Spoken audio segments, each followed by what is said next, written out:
going to be showing you how to fix your iPhone 16 Pro not charging. You can see this is my 16 Pro right here, and if we simply just plug in this charger, it is not charging. This is plugged into a wall right now, and it's not charging. So what you want to do to fix this is I recommend just simply twisting this charger a couple times, about like 5 times, just because some of the fibers within this charger or the charging port may be just congested and just not working.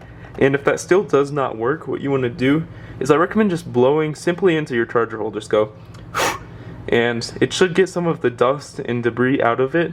I do that on my charger as well when it's not working, and it commonly fixes it. Or if your charger is just fried, like it's completely broken, like it's bent completely, you might just have to get a new charger. I know it's not a good case scenario to be in, but you can get one for pretty cheap on Amazon if it is not working. And I just recommend just cleaning out this charger port like so, just using like a tweezer or toothpick of some sort, or even a leaf blower. That's worked for some of my friends, and yeah, it'll fix your phone being unable to charge issue just like that. If you found this video helpful, leave a like down below.